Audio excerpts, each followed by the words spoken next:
I'm rocking the side pony today because I'm going to be making 2 pasta dishes in just 10 minutes with one easy formula.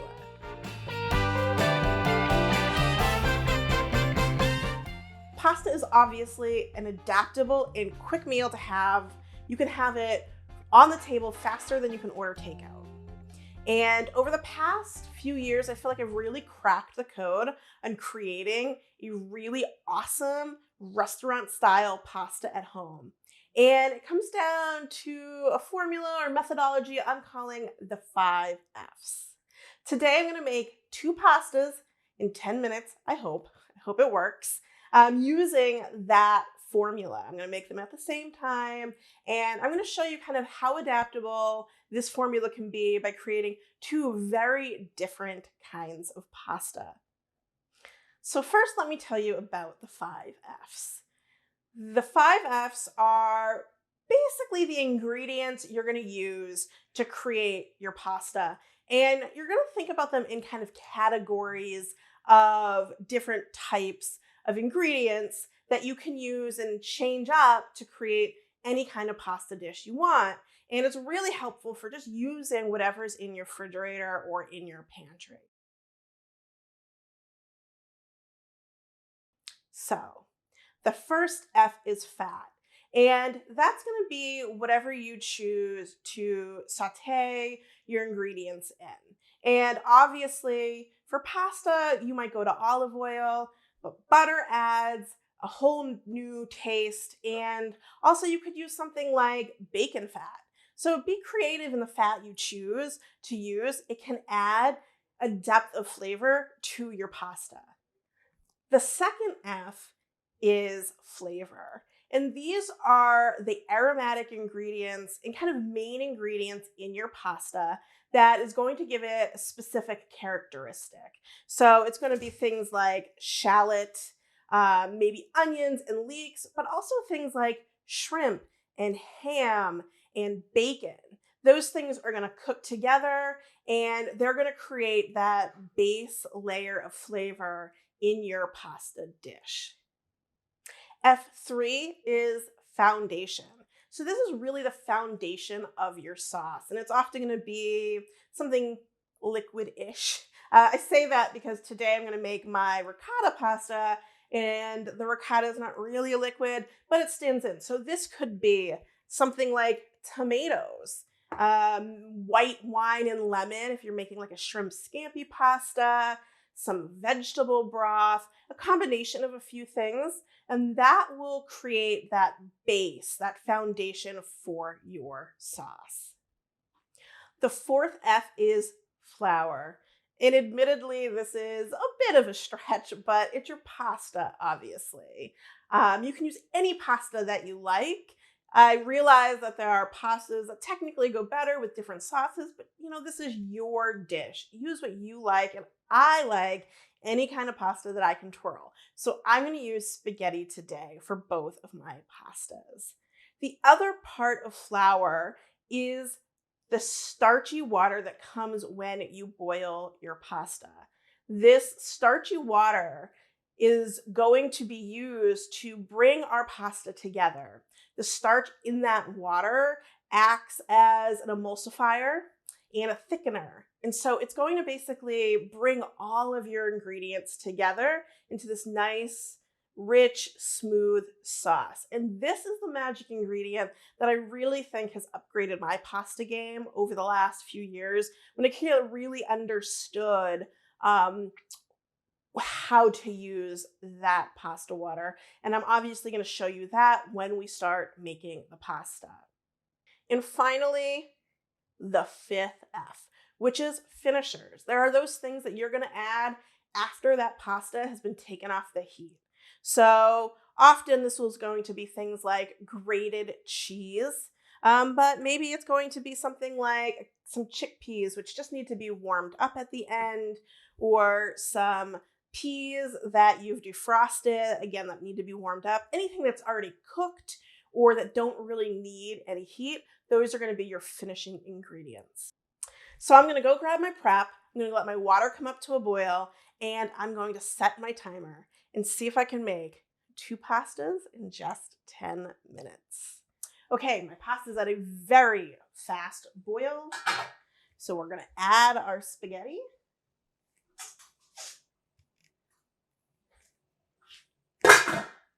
Set our timer and let's go. Okay, we're gonna make my ricotta pasta and a chickpea and chorizo pasta that I've never made before, but we're gonna go ahead and try it today. I think it's gonna be delicious. We're using the 5Fs. We've got a little bit of oil in the pan for the chorizo pasta because we're going to actually jump up to intermediate, and we're gonna use our chorizo pasta is going to be our fat and our flavor. Chorizo has a lot of fat in it, so it's going to help cook the rest of our flavor ingredients. It's also going to be a flavor ingredient of its own. I like using a very seasoned sausage for this type of thing because it brings all the flavor you need, so you don't need a lot of extra ingredients. We're gonna get this temperature up just a bit. We're gonna let that start browning before we get to our next ingredients. For our ricotta pasta, I'm gonna add a little bit of olive oil, about a tablespoon. And for this one, we're going to be using some shallots as our flavor ingredients and some crushed red pepper. I get about a half a teaspoon here. This ricotta pasta is currently my most popular recipe on my blog, and it is a great way to use up leftover ricotta that you might have in your fridge from making a lasagna. You always seem to have a little bit more left, and this is the perfect recipe to use it in. And I've also just been buying ricotta at the store to have this recipe. I'm gonna take the lid off of that because that's boiling like crazy. And I'm going to get a second stirring implement for my ricotta pasta. Now, obviously, this feat is going to be easier because I did my prep ahead of time. And what I'd suggest when you're making your pasta dish is do your prep while your water comes up to a boil, and then you'll be ready to go. You know, something like this ricotta pasta only needs like really a shallot to be cut up, so there's not a lot of prep to go on for that. Another trick that I had learned about online somewhere in my online travels is that you could use a potato masher to mash up ground beef to make a nice crumble. So I'm going to do that with my chorizo because I want it to be very small so that it coats all of the pasta. That worked like a charm. I love it. We're gonna add our other flavoring ingredients to the chorizo pasta, which is an onion, a red pepper, and some garlic. It's about a half of an onion, about a half of a red pepper, and a couple cloves of garlic. And I dice them very small because we're trying to cook this very fast. We want it to be small enough to cook in the amount of time we got. So we're gonna add that and give it a stir. And like I said, that chorizo fat is going to help cook those flavor ingredients.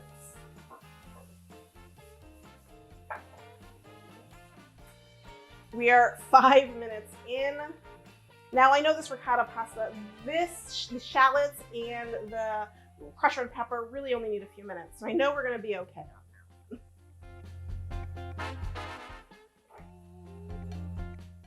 Now I'm gonna add just a little bit of salt to the ricotta pasta because I want to coax a little bit of water out of the shallots. I'm not going to add salt yet to the chorizo pasta because there's a lot of salt in that sausage already. We're going to be adding pasta water, which has been seasoned. It was heavily salted before I dropped my pasta. So we're just going to make sure that we taste at the end and add some salt as needed.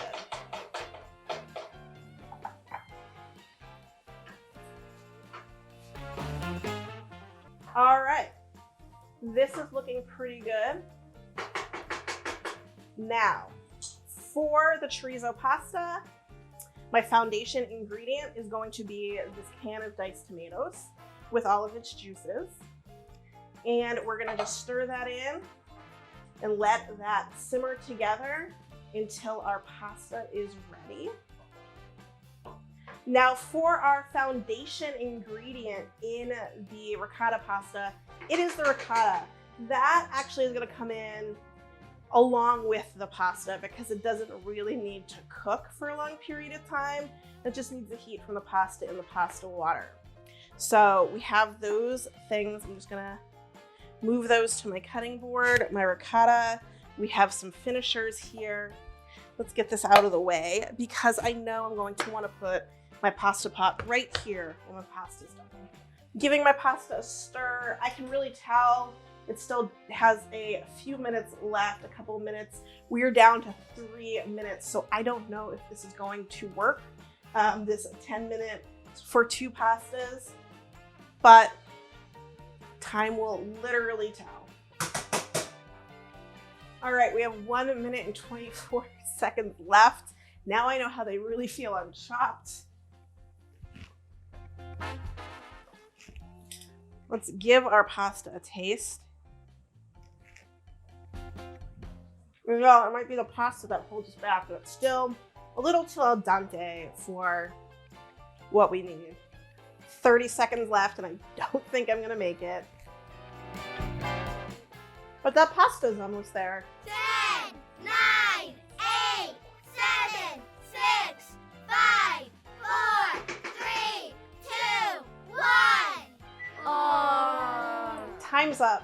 So we did not make the 10 minutes. That's okay. This is still gonna be very fast. This is almost there. Let me taste my pasta one more time. That is good to go. So we are going to, I'm gonna set my timer for 5 minutes and see how long this really is gonna take.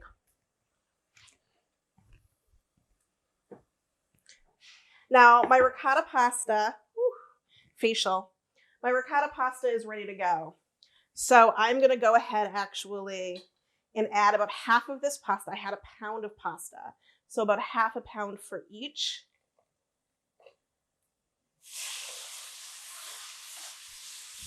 I'm going to coat this pasta with that shallot oil.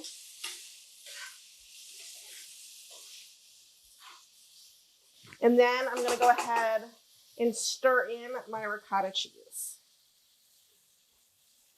I'm also just going to lower the temperature on this one because we don't need it to get too hot here.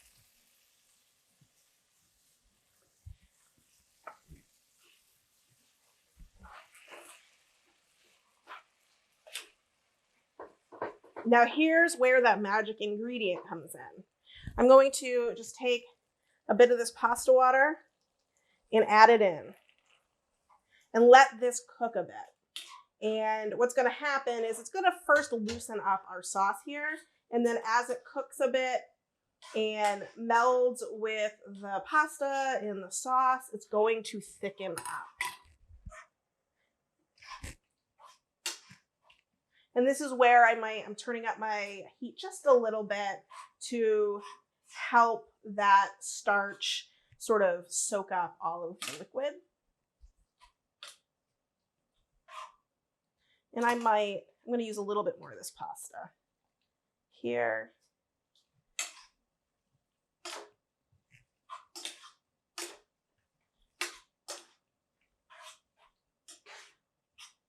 And finally, the finisher for our ricotta pasta is some pecorino cheese. I'm going to use some pecorino in the other dish as well. So I'm going to use about 1/4 cup here. And I do have an extra wedge for grating on plates. And there you go. We're done with the ricotta pasta. And, you know, we have 2 minutes and 40 seconds of our extra 5 minutes. And that means we can move to our chorizo and chickpea pasta. So I'm going to take this pasta here. And we're just taking whatever water comes along with the pasta. That's our kind of first use of this magic pasta water ingredient.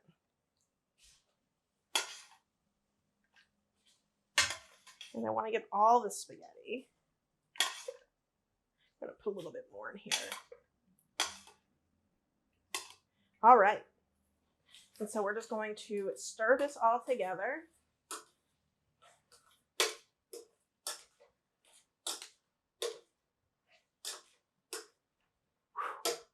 I'm definitely getting a facial here. I'm going to take a little bit of our pasta water, add that in. If we need more, we can use it, but I'm going to move this to the stove. And this is pretty much done.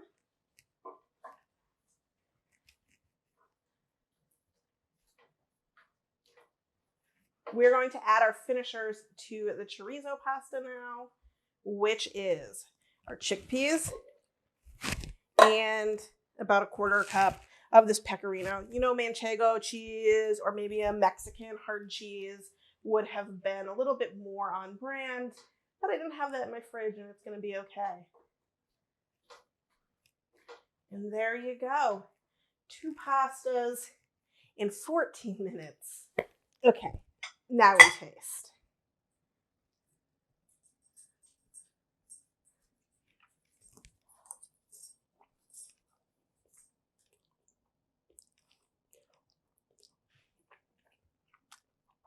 This is super delicious. I love it. The chorizo has so much flavor in it already where you don't have to add a lot of other herbs and spices. You know, even in that little bit of time, I cut those peppers and onions up small enough so they cooked.